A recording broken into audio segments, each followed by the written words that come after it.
पुराने समय की बात है। चंद्रपुर नाम का एक राज्य था। राजा भद्रसेन की बेटी चंद्रिका बहुत सुंदर, बुद्धिमान और साहसी थी। माँ के मरने के बाद राजा ने दूसरी शादी की, महारानी कालिंदी से। कालिंदी बातों से मीठी थी, लेकिन असल में वो एक क्रूर तांत्रिक थी और महातांत्रिक विषधर की चेली थी। विषधर ने एक पुरानी किताब में पढ़ा था कि चंद्रपुर की राजकुमारी के खून में एक दिव्य शक्ति है जो 18 साल की होने पर जागती है। इसीलिए उसने कालिंदी को राजा भद्रसेन के पास भेजा था। कई साल बीत गए। चंद्रिका 16 साल की हो गई थी। एक दिन वो महल के बगीचे में बैठी हुई थी। तभी उसकी सहेली और दासी मीरा वहां आई। राजकुमारी, आज आप बहुत उदास लग रही हो। क्या हुआ? मीरा, पता नहीं क्यों, लेकिन पिछले कुछ दिनों से बहुत अजीब अजीब सपने आ रहे हैं। सपने में देखती हूँ कि मैं एक अंधेरे कमरे में हूँ। चारों तरफ 7 दरवाजे हैं और कोई मुझसे कह रहा है, चुन ले चंद्रिका, चुन ले। गलत दरवाजा चुना तो हमेशा के लिए खो जाएगी। मीरा, इस सपने से बहुत डर लगता है। हर रात यही होता है। मेरा मन कहता है ये सिर्फ सपना नहीं है, कुछ और ही है। राजकुमारी, ये तो बहुत भयानक स्वप्न है। आपको महाराज को तुरंत बता देना चाहिए। ये कोई मामूली स्वप्न नहीं लगता। अब तो मुझे भी डर लग रहा है। नहीं मीरा, पिताजी राजकाज में बहुत उलझे रहते हैं। मैं उन्हें और परेशान नहीं करना चाहती। हो सकता है बस एक सपना हो, कुछ दिनों में ठीक हो जाएगा, तो चिंता मत कर। जैसा आप ठीक समझो राजकुमारी, लेकिन अगर ये स्वप्न बंद नहीं हुआ तो मुझे जरूर बता दीजिएगा। उसी रात जब पूरा महल सो रहा था, तब कालिंदी चुपके से महल के तहखाने में गई। वहां उसने काले दर्पण के सामने मंत्र पढ़ा। ओम कालरात्रि विषधराय नमः। गुरुदेव, जरा सुनिए मेरी बात, आपसे बात करनी है। बोल कालिंदी, क्या हाल है? सब ठीक तो है ना? गुरुदेव, राजकुमारी अब 16 साल की हो गई हैं। अभी 2 साल बाकी है। मैंने उस पर नजर रखी है। वह बहुत समझदार है। थोड़ा सावधान रहना पड़ेगा। तैयारियां अभी से शुरू करनी पड़ेगी। मुझे महल के तहखाने में 7 रहस्यमय दरवाजे बनाने हैं। ये 7 दरवाजे 7 अलग अलग लोकों में खुलते हैं। इनमें से 6 दरवाजे भ्रम की दुनिया में ले जाते हैं, जहां से कोई वापस नहीं आ सकता। सिर्फ एक दरवाजा मुक्ति का है। राजकुमारी की दिव्य शक्ति को निकालने के लिए उसे इन 7 दरवाजों के बीच फंसना होगा। जब वो डर के मारे घबराएंगी, तब मैं अपनी तांत्रिक विद्या से उसकी शक्ति खींच लूंगा। समझी? जी गुरुदेव, लेकिन 7 दरवाजे कैसे बनाऊं? इतना बड़ा काम अकेले कैसे होगा? अरे, मैं तुझे एक खास यंत्र भेज दूंगा। उस यंत्र की शक्ति से ये दरवाजे बन जाएंगे। और हाँ, एक बात और, ठीक 2 साल बाद चंद्रिका के 18वें जन्मदिन पर अमावस्या की रात होगी। ये हमारे लिए सुनहरा मौका है। उस रात को चूकना मत। हाँ जी गुरुदेव, मैं सारी तैयारी कर लूंगी। आप बेफिक्र रहिए। कालिंदी ने दर्पण बंद किया और चुपचाप अपने कमरे में लौट गई। इधर चंद्रपुर से बहुत दूर एक छोटे से गांव में अर्जुन नाम का एक लड़का अपनी बूढ़ी दादी के साथ रहता था। अर्जुन बहुत ही साहसी, मेहनती और सच्चा था। वो जंगल से लकड़ियां काटकर बाजार में बेचता था। एक सुबह अर्जुन लकड़ियां काटने जंगल में काफी अंदर तक चला गया।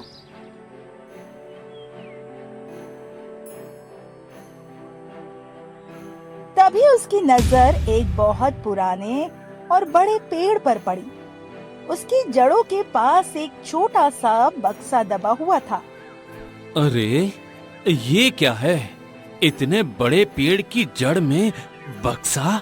कोई छुपा कर गया होगा। चलो देखते हैं अंदर क्या है। ये अरे हे भगवान, ये क्या है?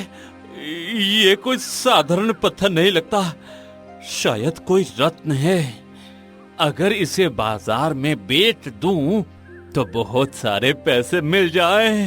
हाँ, दादी की दवा हो जाएगी, घर का खर्च भी चल जाएगा।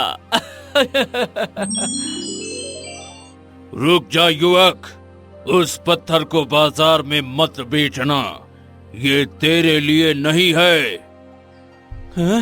अब आप कौन है बाबा, और अचानक कहां से आ गए आप? हाँ? और ये पत्थर क्या है? क्या ये आपका है? मेरा नाम देवव्रत है, मैं इस पत्थर का रखवाला हूँ। ये नीलकांत मणि है। ये मणि अपने पास रखने वाले को किसी की माया इस मणि के आगे नहीं टिक सकती। ये मणि उसी को मिलती है जिसका दिल पूरी तरह साफ होता हो, और आज वो दिन आ गया है। हाँ? लेकिन बाबा, मैं तो बस एक साधारण लकड़हारा हूँ। मैं इस मणि का क्या करूंगा? मुझे इसकी क्या जरूरत है? आज तू साधारण है, लेकिन आगे चलकर तेरे साथ कुछ ऐसा होगा जो तेरी जिंदगी पूरी तरह बदल देगा। उस वक्त ये मणि तेरी रक्षा करेगी।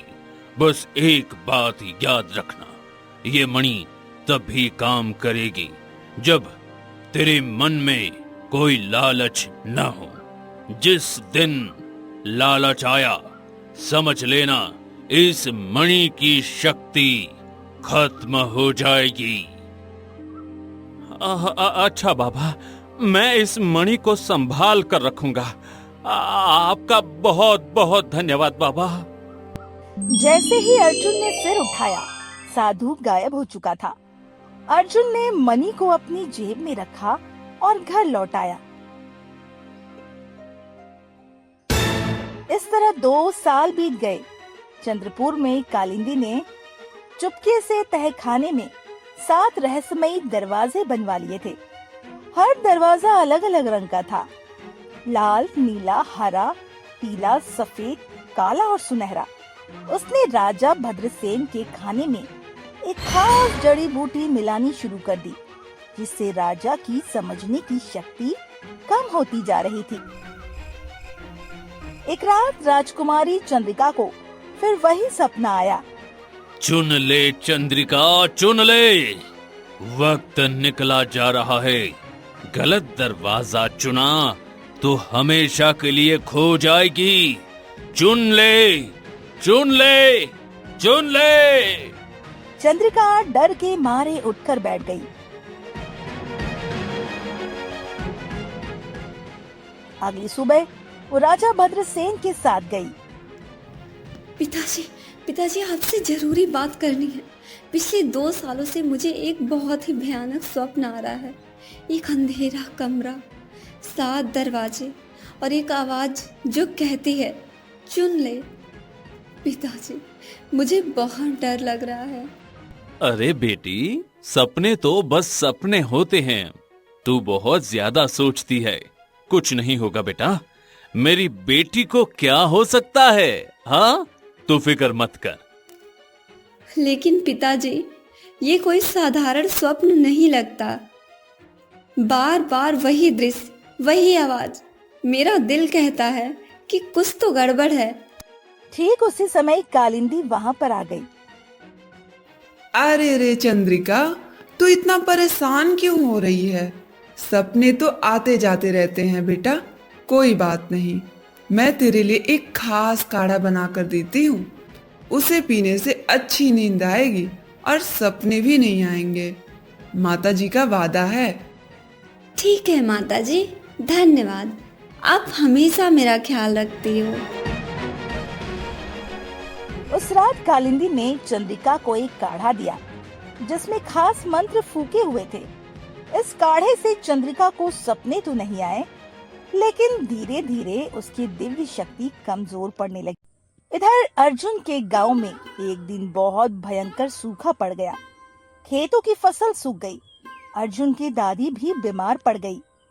बेटा, इस सूखे में अब क्या करोगे? पूरा गांव तबाह हो गया, ना पानी ना अनाज। मुझे बहुत फिक्र हो रही है। अरे दादी, आप बिल्कुल फिक्र मत कीजिए। मैं दूसरे शहर जाकर काम ढूंढूंगा, वहां से पैसे कमा कर लाऊंगा, आपकी दवाई भी लाऊंगा, खाने को भी लाऊंगा। बस सब ठीक हो जाएगा। बेटा, रास्ता बहुत लंबा है, अकेले कैसे जाएगा? मुझे बहुत डर लगता है। अरे दादी, मेरे पास वो नीलकांत मणि है जो उस साधु ने दी थी। वो मेरी रक्षा करेगी। आप बस फिक्र मत कीजिए, मैं बहुत जल्दी लौट आऊंगा। पड़ोस की ताई आपका ख्याल रखेंगी, है ना दादी? अर्जुन ने पड़ोस की ताई को दादी की देखभाल की जिम्मेदारी सौंपी और चल पड़ी।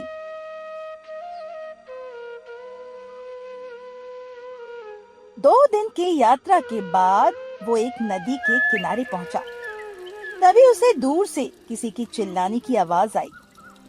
बचाओ! बचाओ! कोई बचाओ! मैं डूब रहा हूँ! कोई है! बचाओ! अर्जुन ने देखा कि नदी में एक बूढ़ा आदमी डूब रहा है। बिना एक पल गवाए अर्जुन नदी में कूद गया और उस बूढ़े को बाहर निकाल लाया। बूढ़ा आदमी कुछ देर बाद होश में आया। तूने मेरी जान बचा ली बेटा। ईश्वर तेरा भला करे। तू कौन है बेटा? कहाँ से आया? मेरा नाम अर्जुन है। मैं एक छोटे से गांव से आया हूँ, काम की तलाश में हूँ। आप कौन हो बाबा? आप ठीक तो हो ना? बेटा, मेरा नाम विद्यापति है। मैं चंद्रपुर के राजमहल में राजगुरु था, लेकिन महारानी कालिंदी ने मुझे महल से निकलवा दिया। बेटा, ये बात किसी को मत बताना। कालिंदी एक तांत्रिक है। वो राजकुमारी चंद्रिका को नुकसान पहुंचाना चाहती है। मैंने जब ये बात जानी तो राजा को बताने की कोशिश की, लेकिन कालिंदी ने राजा के खाने में कुछ मिलवा दिया, जिससे वे बस उसी की बात मानते हैं। उसने मुझ पर राजद्रोह का झूठा इल्जाम लगाकर राज्य से निकलवा दिया। हाँ? लेकिन तब तो राजकुमारी बहुत बड़े खतरे में है। ये तो बहुत ही भयानक बात है। उस बेचारी को क्या पता कि उसकी अपनी माँ ही उसकी दुश्मन है। हाँ बेटा, हाँ। राजकुमारी के 18वें जन्मदिन पर कालिंदी कुछ बहुत ही बुरा करने वाली है, लेकिन मैं अकेले कुछ नहीं कर पा रहा। बूढ़ा हो गया हूं ना, अब शक्ति नहीं बची। न जाने ईश्वर क्या करेगा। गुरुजी, मैं एक साधारण लकड़हारा हूँ, लेकिन अगर एक बेकसूर राजकुमारी की जान खतरे में है तो मैं चुपचाप नहीं बैठ सकता। आप बताइए कि मैं क्या कर सकता हूँ। मैं हर कोशिश करूंगा। हाँ बेटा, क्या तेरे पास कोई दिव्य चीज है? कोई ऐसी चीज जो माया को चीर सके? अर्जुन ने जेब से नीलकांत मणि निकाल कर दिखाई। ये तो नीलकांत मणि है। अद्भुत बेटा, अद्भुत। ये देखकर मेरा मन भर आया बेटा। अरे इसके साथ तू कालिंदी के माया जाल को भेद सकता है, लेकिन याद रखना, कालिंदी के पीछे महातांत्रिक विषधर है जो बहुत खतरनाक है। तुझे बहुत सावधान रहना होगा बेटा। मैं किसी से नहीं डरता गुरुजी। जब तक मेरे दिल में सच्चाई है तब तक कोई मुझे हरा नहीं सकता। आप बस ये बताइए कि मुझे क्या करना होगा। विद्यापति ने अर्जुन को चंद्रपुर जाने का रास्ता बताया और कुछ जरूरी बातें भी समझा दी। बेटा, चंद्रपुर में जाने से पहले तुझे 3 काम करने होंगे। पहला, जंगल में जो शिव मंदिर है वहां जाकर प्रार्थना करनी होगी। वहां का पुजारी तुझे एक खास कवच देगा जो तांत्रिक हमलों से तेरी रक्षा करेगा। दूसरा, चंद्र नदी से पवित्र जल लेकर आना होगा। ये जल कालिंदी के मंत्रों को बेअसर कर सकता है। और तीसरा, महल में चुपके से घुसना होगा। किसी को तेरे आने की भनक तक नहीं लगनी चाहिए, समझा? हाँ हाँ हाँ जी गुरुजी, मैं सब करूंगा। आप बिल्कुल चिंता मत कीजिए, मैं राजकुमारी को जरूर बचाऊंगा। ईश्वर तेरी रक्षा करे बेटा। जा और सावधान रहना। कई दिनों की यात्रा के बाद अर्जुन उस पुराने शिव मंदिर में पहुंचा। मंदिर में एक बूढ़ा पुजारी बैठा था। प्रणाम बाबा, मेरा नाम अर्जुन है। राजगुरु विद्यापति ने मुझे आपके पास भेजा है। क्या आप मेरी मदद कर सकते हो? मुझे पता था तू आएगा बेटा। शिव जी ने मुझे सपने में बता दिया था। तेरा इंतजार कर रहा था बेटा मैं। हैं? सच में बाबा? तो क्या भगवान शिव मेरे बारे में जानते हैं? हाँ बेटा, ईश्वर सब जानते हैं। ले, ये कवच पहन ले। जब तक ये तेरे बदन पर है, कोई भी तांत्रिक शक्ति तुझे नुकसान नहीं पहुंचा सकती। बस याद रखना, अगर तेरे मन में एक भी बुरा ख्याल आया तो ये कवच टूट जाएगा। हाँ हाँ, धन्यवाद बाबा, मैं इसे संभाल कर रखूंगा।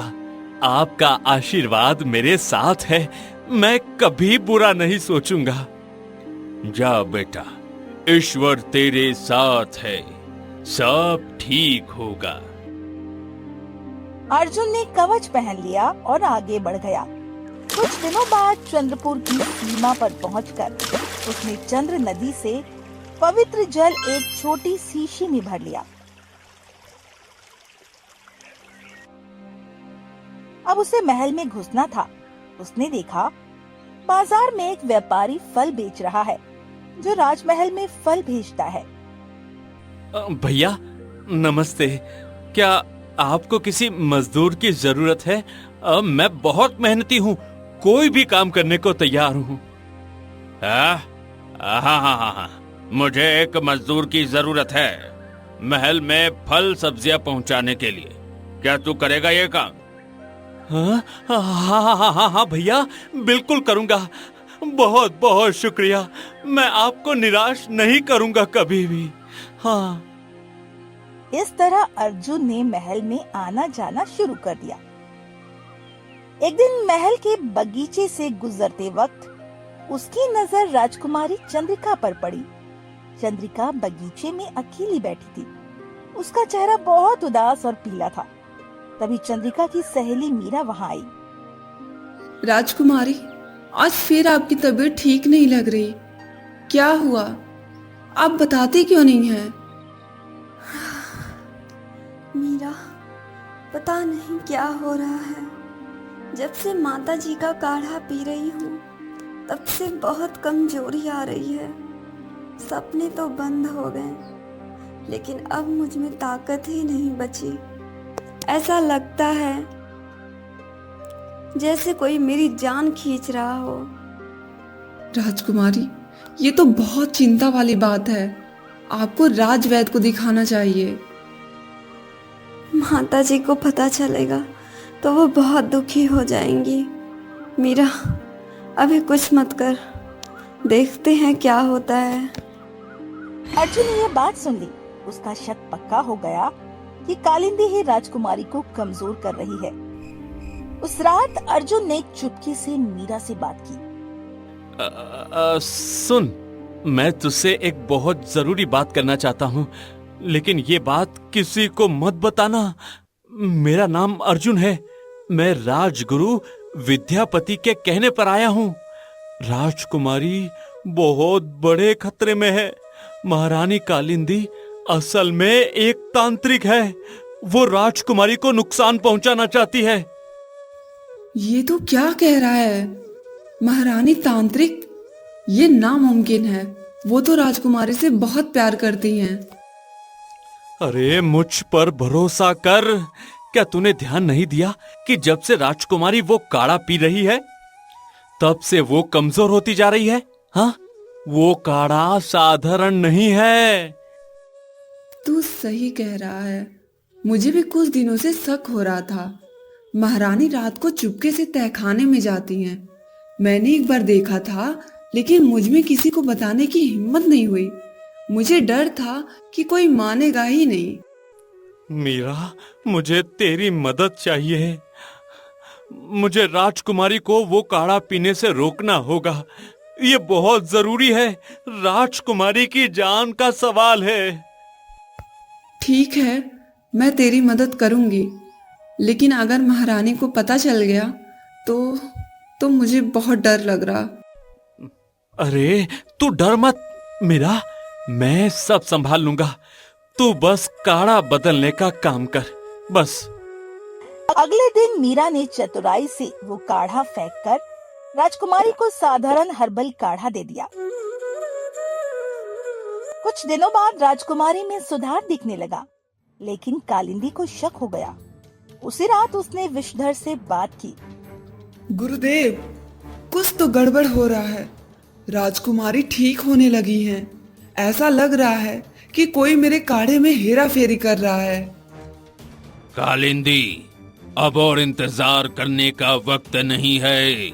अमावस्या की रात अब सिर्फ 7 दिन बाद है। राजकुमारी को उसके जन्मदिन की रात तहखाने में ले जा। बहाना बना दे कि उसके लिए तहखाने में एक खास तोहफा रखा है। एक बार वो 7 दरवाजों के बीच पहुंच जाए, उसके बाद मैं अपना काम कर लूंगा। जी गुरुदेव, इस बार कोई गलती नहीं होगी। आप बिल्कुल निश्चिंत रहिए। अर्जुन को मीरा ने सारी बातें बता दी। अर्जुन, राजकुमारी का जन्मदिन 7 दिन बाद है, अमावस्या की रात को। मुझे लगता है महारानी उसी रात कुछ करने वाली हैं। मुझे बहुत डर लग रहा है अर्जुन। अरे घबरा मत मीरा, अब हमें राजकुमारी से मिलना होगा और उन्हें सब सच बताना होगा। क्या तू उन्हें बगीचे में बुला सकती है? हाँ, मैं कोशिश करती हूँ।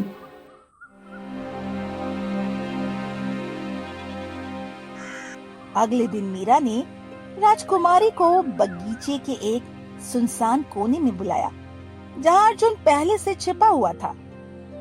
राजकुमारी, आपको एक बहुत जरूरी बात बतानी है। कृपया शांत रहिए और ध्यान से सुनिए। मीरा, तूने इतने एकांत में क्यों बुलाया? क्या बात है? प्रणाम राजकुमारी। अरे तुम कौन हो और यहाँ क्या कर रहे हो? मीरा, यह कौन है? राजकुमारी, मेरा नाम अर्जुन है। मैं आपको बचाने आया हूँ। कृपया मेरी बात सुन लीजिए। अर्जुन ने सब कुछ बता दिया, कालिंदी के बारे में विषधर के बारे में, 7 दरवाजों के बारे में। ये सच है? माता जी तांत्रिक हैं? नहीं, ये नामुमकिन है। वो मुझसे इतना प्यार करती हैं, ये कैसे हो सकता है? अरे राजकुमारी, क्या आपने ध्यान नहीं दिया कि उनका काढ़ा पीने के बाद आप कमजोर होती जा रही थी? जो सपने आपको आते थे वे चेतावनी थी। भगवान आपको बचाना चाहते थे। हाँ अर्जुन, तू सही कह रहा है। वो सपने सच थे। मेरा दिल तो पहले से ही कह रहा था, लेकिन मैं मान ही नहीं रही थी। अब मैं क्या करूं अर्जुन? मुझे बहुत डर लग रहा है। डरिए मत राजकुमारी, मेरे पास नीलकांत मणि है जो किसी भी माया को भेद सकती है। और ये रहा चंद्र नदी का पवित्र जल। जब कालिंदी आपको तहखाने में ले जाए तो चुपचाप चली जाइए, मैं पहले से वहां मौजूद रहूंगा। ठीक है अर्जुन, मुझे तुझ पर भरोसा है। मीरा भी मेरे साथ है। हम तीनों मिलकर इसका सामना करेंगे। हाँ राजकुमारी, हम आपके साथ हैं। अगले 7 दिनों में मीरा ने चुपके से राजा भद्रसेन के खाने में कालिंदी वाली जड़ी बूटी डलवाना बंद करवा दिया और धीरे धीरे राजा की समझने की शक्ति वापस आने लगी। आखिर वो भयानक रात आ ही गई। अमावस्या की काल रात्रि। आसमान में एक भी तारा न था। चारों तरफ घना अंधेरा छाया था। कालिंदी राजकुमारी के कमरे में गई। चंद्रिका बेटी, आज तो तेरा जन्मदिन है मेरी प्यारी बेटी। मैंने तेरे लिए एक बहुत ही खास तोहफा तैयार किया है। चल मेरे साथ, तुझे बहुत अच्छा लगेगा। तोहफा? ये तो बहुत अच्छी बात है माता जी। कहाँ है वो तोहफा? बस थोड़ा नीचे तहखाने में, वहां मैंने सब तैयार किया है। चल चल चल बेटी चल। ठीक है माता जी, चलिए। कालिंदी राजकुमारी को लेकर महल के सबसे निचले तहखाने में पहुंची। तहखाने का दृश्य भयानक था। 7 बड़े बड़े दरवाजे एक गोलाकार कमरे में लगे थे। हर दरवाजे से अलग रंग की रोशनी आ रही थी। लाल, नीली, हरी, पीली, सफेद, काली और सुनहरी। कालिंदी का चेहरा बदल गया। अब बस करो नाटक चंद्रिका। मैं तेरी माँ नहीं हूँ, मैं एक तांत्रिक हूँ और आज रात तेरी दिव्य शक्ति मेरे गुरु विषधर को मिल जाएगी तो कुछ नहीं कर सकती। माता जी, आप क्या कह रही हो? ये सच है? तुमने इतने सालों तक मुझे धोखा दिया। और अब तेरे पास कोई रास्ता नहीं है। तभी कमरे में काला धुआं उठा और विषधर खुद वहां आ गया। उसकी आंखें लाल थी और हाथ में त्रिशूल था।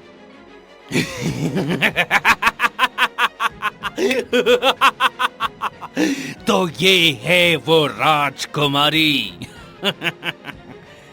इसकी दिव्य शक्ति मुझे सबसे ताकतवर बना देगी। अरे बहुत अच्छा कालिंदी, बहुत अच्छा। तूने बहुत अच्छा काम किया। विषधर ने मंत्र पढ़ा। चंद्रिका के पैरों में दुनिया बन गई।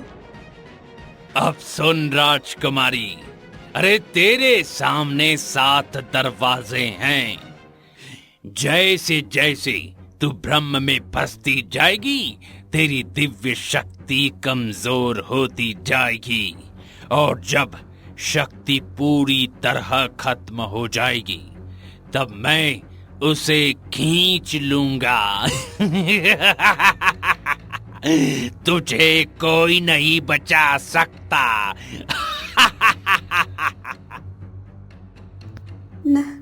नहीं, मैं तुम्हारे जाल में नहीं फंसूंगी। मैं नहीं डरती। तेरे पास कोई चारा नहीं है राजकुमारी। तुझे बचाने कोई नहीं आएगा। विषधर ने अपना त्रिशूल उठाया और एक जबरदस्त मंत्र पढ़ा। हर दरवाजे से भयानक हवा के झोंके आने लगे। ठीक उसी समय अर्जुन वहां आ गया। ओम! रुक जा विषधर, रुक जा। एक कदम भी आगे बढ़ा तो। ए, तू कौन है? यहाँ कैसे आया? ये नामुमकिन है। मेरा नाम अर्जुन है और मैं इस राजकुमारी को बचाने आया हूँ। तेरे पाप का अब अंत हो गया।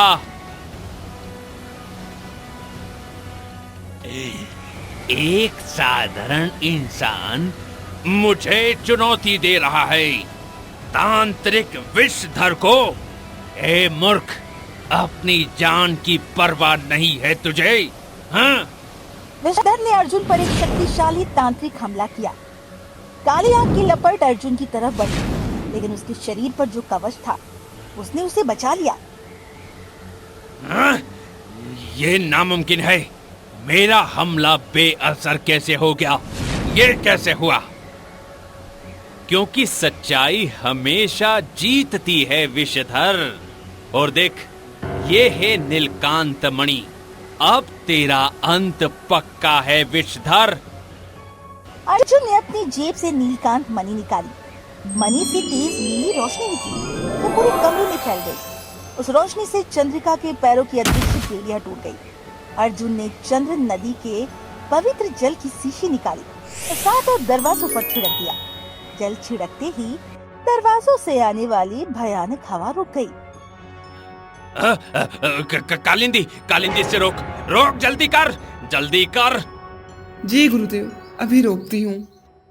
कालिंदी ने अर्जुन पर हमला किया, लेकिन मणि की रोशनी से कालिंदी का जादू टूट गया और वो दीवार से जा गिरा। ठीक उसी समय ऊपर से राजा भद्रसेन आ गए।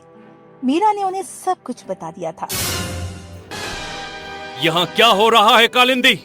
हाँ कालिंदी, तूने मेरी बेटी के साथ ये सब किया? अरे मेरे भरोसे के साथ धोखा किया। महाराज, मैं बस। चुप, अब एक शब्द भी नहीं बोलना, एकदम चुपचाप।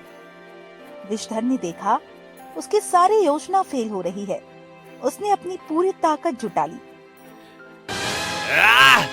मैं तुम सबको खत्म कर दूंगा, यहाँ से कोई नहीं बचेगा।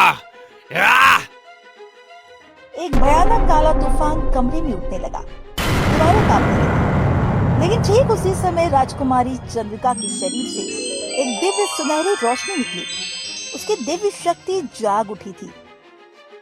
विषधर, तूने मेरी शक्ति छीनने की कोशिश की, लेकिन ये शक्ति देवताओं ने मुझे रक्षा के लिए दी है।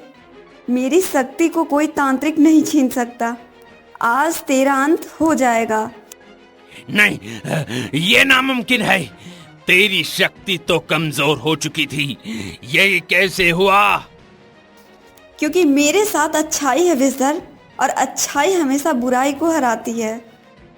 चंद्रिका ने अपने हाथ उठाए, उसकी हथेलियों से तेज सुनहरी रोशनी निकली। अर्जुन ने भी नीलकांत मणि की शक्ति चंद्रिका की शक्ति के साथ जोड़ दी। दोनों शक्तियां मिलकर एक विशाल प्रकाश बन गई।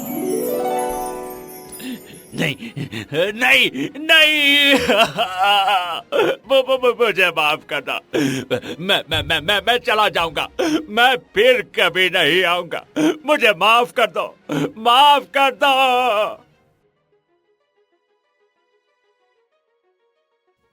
बहुत देर हो चुकी है विषधर। दिव्य प्रकाश ने विषधर को चारों तरफ से घेर लिया। उसका शरीर काले धुएं में बदलने लगा। बस कुछ ही पलों में विषधर हमेशा के लिए नष्ट हो गया।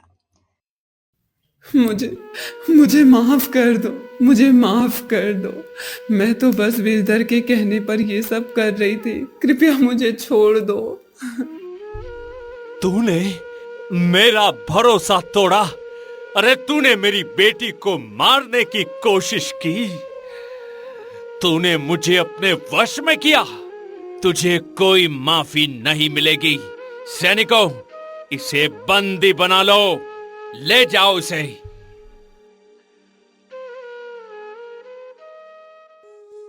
कुछ दिनों बाद राजा चंद्रसेन ने पूरा दरबार लगाया। आज मैं कुछ जरूरी घोषणाएं करना चाहता हूँ।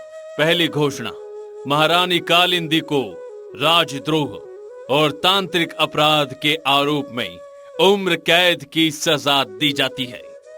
दूसरी घोषणा, राजगुरु विद्यापति को वापस बुलाया जा रहा है। उन पर लगाए गए सारे आरोप झूठे हैं। मैं उनसे माफी मांगता हूं। तीसरी घोषणा, इस युवक अर्जुन ने मेरी बेटी की जान बचाई है। अर्जुन, मैं तुझे पूरा राज्य देना चाहता हूं। हाँ? महाराज, मुझे राज्य नहीं चाहिए। मैं तो एक साधारण इंसान हूं और साधारण ही रहना चाहता हूं। बस मेरी एक विनती है, मेरे गांव में सूखा पड़ा है।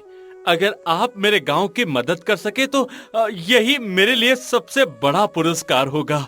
और मेरी दादी बीमार है, अगर राजवैद्य उनका इलाज कर सके तो मैं आपका आभारी रहूंगा। मुझे और कुछ भी नहीं चाहिए। पूरे दरबार में अर्जुन की ईमानदारी देखकर सबकी आंखें नम हो गई। राजकुमारी चंद्रिका भी अर्जुन को देख रही थी। उसकी आंखों में प्रशंसा थी और कुछ और भी। राजा भद्रसेन ने तुरंत अर्जुन के गांव में राहत सामग्री भिजवाई। अर्जुन की दादी को राजवैद्य ने ठीक कर दिया। बेटा, तूने बहुत अच्छा काम किया। मुझे तुझ पर गर्व है। ईश्वर ने सुन ली मेरी दुआ। दादी, ये सब तो आपकी शिक्षा का फल है। आपने मुझे ईमानदारी और साहस सिखाया। मैं वही कर रहा था जो आपने सिखाया था दादी। बेटा, आज तेरे माता पिता होते तो कितने खुश होते, लेकिन मुझे पता है वे जहां भी हैं बहुत खुश हैं। एक शाम अर्जुन महल के बगीचे में अकेला बैठा था। तभी राजकुमारी चंद्रिका वहां आ गई। अर्जुन, मुझे तुमसे कुछ कहना है। पहले तो मैं तुम्हारा शुक्रिया अदा करना चाहती हूँ। तुमने मेरी जान बचाई। एक साधारण लकड़हारा होते हुए भी एक शक्तिशाली तांत्रिक के सामने अकेले खड़े हो गए। ये साहस हर किसी में नहीं होता। राजकुमारी, मैंने कोई बड़ा काम नहीं किया। किसी निर्दोष को बचाना हर इंसान का कर्तव्य होता है। मैंने तो बस अपना फर्ज निभाया है और कुछ नहीं। अर्जुन, क्या तुम एक बात मानोगे? क्या राजकुमारी? मेरा हाथ। मेरे पिताजी चाहते हैं कि मेरी शादी ऐसे इंसान से हो जो साहसी, ईमानदार और निस्वार्थ हो। और मुझे लगता है कि तुमसे अच्छा कोई और नहीं हो सकता। राजकुमारी, मैं तो एक गरीब लकड़हारा हूँ। मेरे पास न धन है न राजसी ठाट बाट। क्या मैं सच में आपके लायक हूँ? अर्जुन, धन और राजसी ठाट बाट ने मुझे क्या दिया? मेरी ही सौतेली माँ ने मुझे मारने की कोशिश की, लेकिन एक अनजान लकड़हारे ने अपनी जान जोखिम में डालकर मुझे बचाया। मेरे लिए तुम्हारा दिल किसी राज्य से भी ज्यादा कीमती है। मुझे तुम पर पूरा भरोसा है अर्जुन। राजकुमारी, मैं आपको कभी निराश नहीं करूंगा। ये मेरा वादा है। हाँ। कुछ दिनों बाद राजा चंद्रसेन ने अर्जुन और चंद्रिका के विवाह की घोषणा की। पूरे राज्य में खुशी की लहर दौड़ गई। विवाह बड़ी धूमधाम से हुआ। अर्जुन की दादी आशीर्वाद देते ही रो पड़ी। बेटा, आज तेरे माता पिता होते तो कितने खुश होते, लेकिन मुझे पता है वे जहां भी हैं बहुत खुश हैं। दादी, वे जहां भी हैं खुश ही होंगे, क्योंकि आपने मुझे वो संस्कार दिए जिनकी वजह से आज मैं यहाँ हूँ। ये सब आपका आशीर्वाद है दादी। राजगुरु विद्यापति ने भी विवाह में भाग लिया। बेटा अर्जुन, मैंने तुम्हें सही पहचाना था। तुम वास्तव में एक महान व्यक्ति हो। ईश्वर तुम्हें सदा खुश रखे। हाँ गुरुजी, अगर आप नहीं मिलते तो मैं कभी यहाँ तक नहीं पहुँच पाता। ये सब आपका आशीर्वाद है गुरुजी। हाँ। विवाह के बाद राजा भद्रसेन ने अर्जुन को अपना उत्तराधिकारी बना दिया। अर्जुन, मैं चाहता हूँ कि तुम इस राज्य को संभालो। प्रजा को एक अच्छे राजा की जरूरत है। ठीक है महाराज, मैं ये जिम्मेदारी स्वीकार करता हूँ, लेकिन मैं वादा करता हूँ कि हमेशा प्रजा के लिए मैं हमेशा काम करूंगा। कभी किसी पर अन्याय नहीं होने दूंगा। ये मेरी प्रतिज्ञा है। मुझे तुम पर विश्वास है बेटा। तुम एक महान राजा बनोगे।